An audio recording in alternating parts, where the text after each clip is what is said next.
Welcome to the Cafe Culture Podcast, a season of discussions on culture, politics, philosophy and science. I'm supposed to speak about time in so little time that I don't even know where to start. We're going to have to speak about the present that doesn't exist, the past that doesn't exist, and the future that doesn't exist. That's basically my talk. Thank you very much.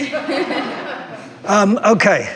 In the amount of time I have this evening, which is really nothing, actually, I need to give you a few strands of the work that I've been doing for the past five years, of which a theory of time is the kernel. And the amount of stuff I'm leaving out tonight, you'll find in my book. I've only got one left, so anybody wants it, the highest bidder will get it. That's not part of the thing. Anyway, it's, by the way, no wonder that time has been such a fascination for thousands of years among philosophers and now scientists, and who are looking for the underlying nature of reality. Well, this is a spoiler. I don't think there is such a thing that we can ever find, but you'll see that as we go along. What can I say about time that's not been said before? Okay, everything, basically. My story is one of change. Okay, continuous movement and change. Now, those people who want to say what time is, they haven't succeeded. That's why people have been talking about it for so long. Because I don't talk about what time is, I talk about the effect of time and how important it is for us. That's why the subtitle of the book, which is the most important part, is a look at how we tick. Because time without us is nothing. But I will go into that. So change means relativity. And it means dissonance, and it means fragmentation and approximation. All those I'll explain in the minute amount of time that I have. Change can only be in relation to something else. There is no change if there is nothing else, and that is time. I said I wouldn't say what time is, but that's as close as I can get. We are going to touch on some very, very big topics, which should take hours, but we're going to do it in minutes, including knowledge, truth, and facts, all the things that are in the news now. But I'm going to put us, humans, slap bang in the middle of everything, because without humans, there isn't anything. That's my basic assumption, or my basic theory. So, without more ado, let us. Where is it? Okay. We think of time like this. We've got the present, where we are now, and we've got the past, which we can't do anything about, and we've got the future that's still to come. All wrong. So, the present. Can anybody tell me when? This is a rhetorical question, by the way. Can anybody tell me when now is? Of course we can't, because that wasn't it? Now is too small to ever touch. So when is the present? When does it begin? When does it end? When does the past start? When does the future begin? All of these we can't tell, because time is a continuum, and we can't split it. Now, if we zoom into this line that I have there, where you can see those three things that don't exist. If you zoom into now, it will be fuzzy, like if you zoom into anything, it's fuzzy. Any line becomes fuzzy as soon as you move into it. Anything is not what it is. So what is this now that everybody is so keen about? Now, it only exists when it existed. Therefore, we have no idea when it is, because it's gone. So now moves immediately. Whoops, you see how excited I get with time? I'll try that again. Time moves instantly to the past, but instantly, and it keeps on moving. So if time moves to the past, we basically don't have a present at all, because it's becoming past all the time. and that causes problems. Am I speaking very fast, right? There's a reason for it. There are problems when it comes to the past, because what's happening is that now is moving into the past all the time, all right? And each one of us has a different now, and that so that when something else comes in from what we call the present, it shifts the now, and that's, by the way, why our memories are so weird. And each of us has a different now. Now that's nothing new. We've known that from the beginning of the 20th century, that there is no one now. Einstein told us that. That's clear. Before that, Newton told us there's one time. We know there is no one time. There's now, a different now, all over the place, and that relates very nicely to what I've been saying. But I've gone one step further than Einstein. Sorry about that. I'm not being whatever it sounds like. But Einstein said that there are different nows. I'm saying there is no now at all. That even when there's a now somewhere out there, that's not a now because that's moving as well. That's just, everybody happy now? Okay, good. So let's look at this practically. If we all look at this microphone, right? All of us are looking at it at a different time because light is taking different times, lengths, to get to each of us, so that each of us is in a different now. And basically, we are not in the same time. By the way, this could be measured. That I see this before you do, and we can measure it. So each of us has a different now, and each of us has a different past, because each of us has a different now. That's why, as I said, our memories are just, basically we can't rely on our memories. We can't rely on anybody else's memory to tell us what happened, because their memory it starts from a different now as well. So that my talking about now not existing, there is a reason for it. I'm trying to show why our memories are so weird, okay? And whizzing along,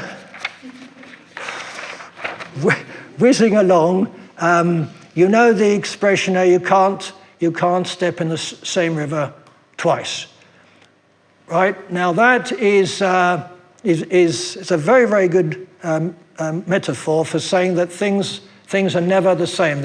It's not only that we can't, that each of us that steps into the river has a different part of that river going along. Okay, are you all with me so far? That's a relief. So now the river goes along a certain direction, okay? And time is, I say, linear. And now a lot of scientists don't like that. Well, that's tough, because they would have to explain how time is not linear when it goes from birth to death. Right? People like to talk about circular time. And if you're spiritual, that's fine. I don't discuss spiritual matters. That's fine. But time is not circular. Time for humans, unfortunately, goes one direction only. It is unfortunately. But it is circular in a way that we every Monday comes along again, and birthdays come along, etc., etc. So within that movement, that linear movement, there's circularity. It's like a wheel that goes round and round, making everything go forward. That's how I look at it. Now, we talked about not seeing the same thing. Now, if I show you a picture, a painting, let's say, of the Mona Lisa, each one of you will see it differently. Not only will you see it differently, but each time you see it, it will be different. Now, if you're looking puzzled, I understand, but I'm sure all of us have read a book a second time, right? You're allowed to do, so I know that you're still with me. That a book is never the same a second time, right? It just isn't, which is strange, because the same words are there, but we read them differently. And it's the same with a picture. And it's because of that moving now, and that it changes because we change. And since everything is relative, if we change, we're changing relative to something else, and the picture is changing relative to us. Now, where does that leave us sorry, I have to dwell on this now for a moment because we have to speak about the past. Because of what I've been saying, there is no objective past, because past is memory. Past cannot be anything else but memory. Now, if that is so, how do we know what actually happened? My point is that nothing actually happened, because the actually happened is individual for each person. So Oliver Sacks wrote a book, and he explained in enormous detail what happened to him and his brother during the war. And he said he could swear to it in a court of law, except an elder brother phoned him and said, I wanted to tell you that never happened. It's because I told you about that. That did not happen. The things that we know happened, we don't know happened. We think they happened, they might have happened, and they might have changed. And not only that, but they do change. Our memory changes because of what happens later. The things that we remember now are different from the same things they remembered last week, because there's this now keeping on coming in and bringing it back, which brings us to just something very, very weird, by the way, before I get onto the future, which doesn't exist either. If you know, time is so flexible, and it is so weird, and it's so personal, that if I show you a picture of the Twin Towers in Manhattan, immediately you will think of what happened to them, but immediately. And that it's like looking at that and looking into the future from the past. You already know what's going to happen, but you're seeing it. If you see a picture of friends that you knew 10 years ago, and I look at the same picture, it won't mean the same to us. But to you, you will look at that picture, and each of those people, you will know what happened to them. If somebody died, you will immediately see that. It's a very, very, very, very weird things that happen with time. It's so individual, it's so strange. So now, obviously, we have to come to knowledge, another small topic that I want to touch. Knowledge can only be what is remembered, right? And that immediately is a problem after all the things I said. And let me give you an example. In 1870, a German scientist said that spinach had enormous amount of iron. Everybody knows Popeye, right? Spinach has enormous amount of iron. Okay, what actually happened was that he wrote down 3.5 milligrams per portion. When it was transcribed, it was written down as 35. And nobody checked it, because scientists often don't. No scientists here, I hope. Scientists don't often check what somebody else said because it looks good. So this went on. And we all know about Popeye, you know, Popeye, great. But it so happens it was just, in 1935, 1937, they discovered that it wasn't actually right. They discovered the mistake, but it's the same year they put up a statue for him in Crystal City in Texas. And they put up a statue for Popeye the same year they discovered that all that was rubbish. But anyway, it made money because it was a spinach growing area. So, no. So my question to you is, what was it a fact that spinach had all this iron? Is it a fact that spinach is good for you, that has a lot of iron? Now, whatever you say, you're going to be wrong. Because if it was a fact, it obviously wasn't. But it was a fact at the time. Now, if you say it wasn't, then we're all in big trouble about talking about facts that we have today. Because we can't say that anything is a fact if we know that possibly in the future it will be changed. So Popeye is I know, I would do it slower, but I'm not allowed to. I have to finish in 35 minutes. It's killing me. Okay, so that's Popeye. How are we doing? Okay, I won't talk about Schrödinger's cat, you're pleased to say. It's all in the book. Please buy the book, not to make me rich. I know I'll be incredibly rich if you all buy a book. I mean, it's going to be amazing. I'll come next time with a car and everything. But all this is in the book, and I do it much slower, and I actually build up the case. I really do. And I speak about time travel, which I say doesn't exist, and I give a very, very good reason. You asked me why afterwards, why I think it doesn't exist. The future is, the future, of course, we can't possibly know. There's only one thing we know about the future, that we're going to die. It's the only thing.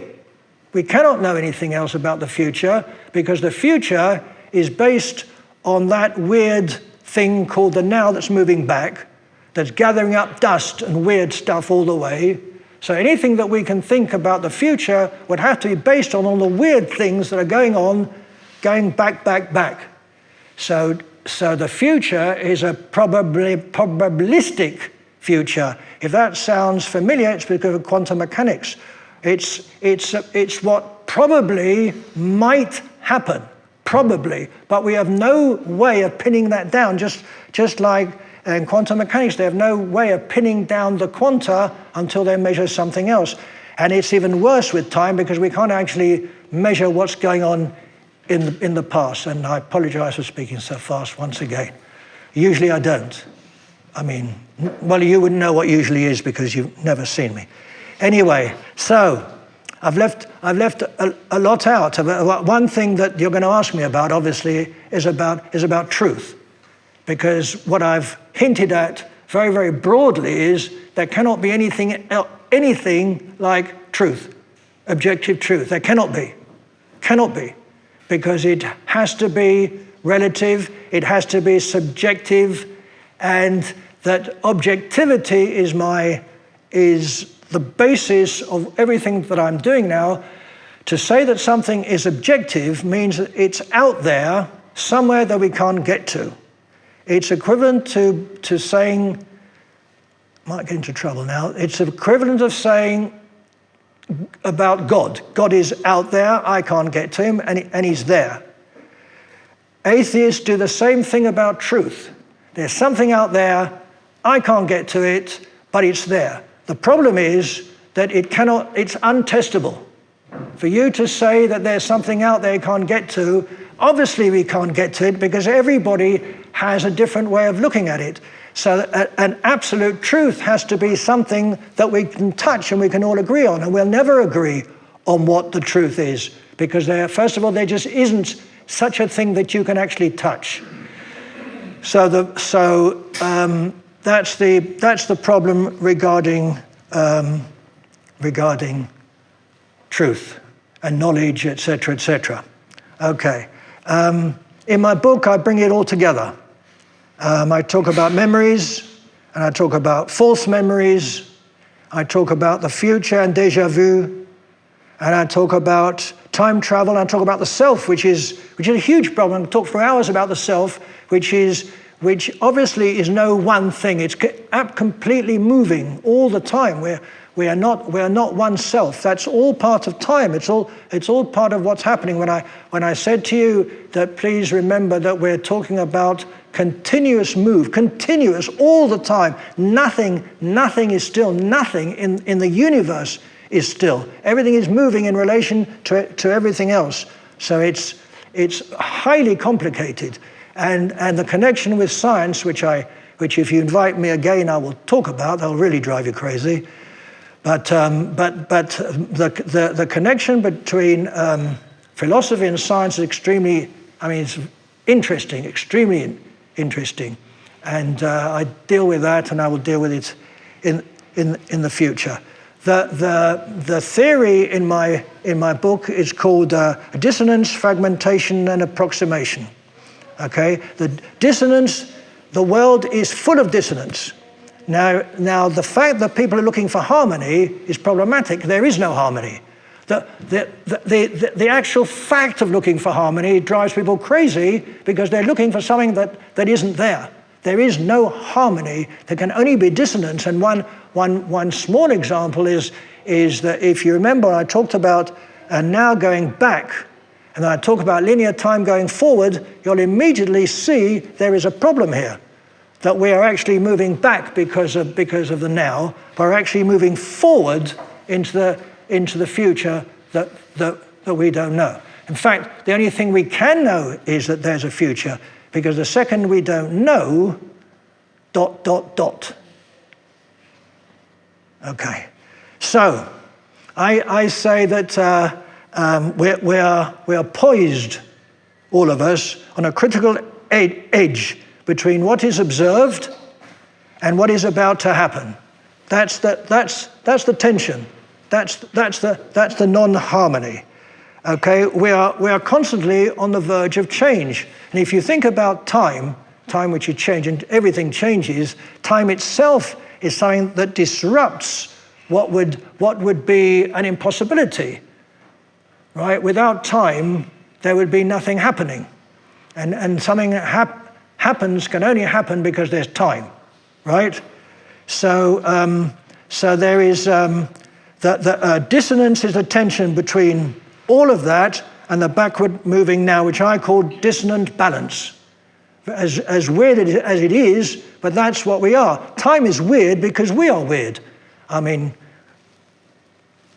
I don't mean that in a bad way. We are just weird. I mean, all the things that we think about it, all that is because of change that is constant. And to sum up, an impossible job I just had. To sum up, at the end of the day, all of science and all of philosophy is a search of how. And the search of how things work is a search into ourselves. And that's why time is so amazing. And that's why it fascinates me so much, because to find out what we are and why. So everything we look for, everything in science basically is what we are, how we behave, etc., etc. And as weird as that is, that's what it seems to be. Looking for something out there does nothing for us. Looking for something inside us does everything for us. And anyway, to quote Leonard Cohen, there's a crack in everything. That's how the light gets in. That's very good. And there's no perfection that cannot be. So that anybody who feels that they're perfect, come and see me and tell me what it's like. But we'll never find out what we're looking for. Never. Because time is against us, literally and figuratively. Definitely was against me this evening. But it's why there can never be a theory of everything. There just can't be. Since that would mean understanding ourselves, and we'll never understand ourselves because we are inside ourselves. We can only see ourselves subjectively. It's a really rough circle. Anybody who thinks they understand what they like actually can't, because it's them subjectively looking at themselves. We will never find it, but we will always try. And to quote one more quote, Hector Berlioz said, "Time is a great teacher, but unfortunately it kills all its pupils." Thank you.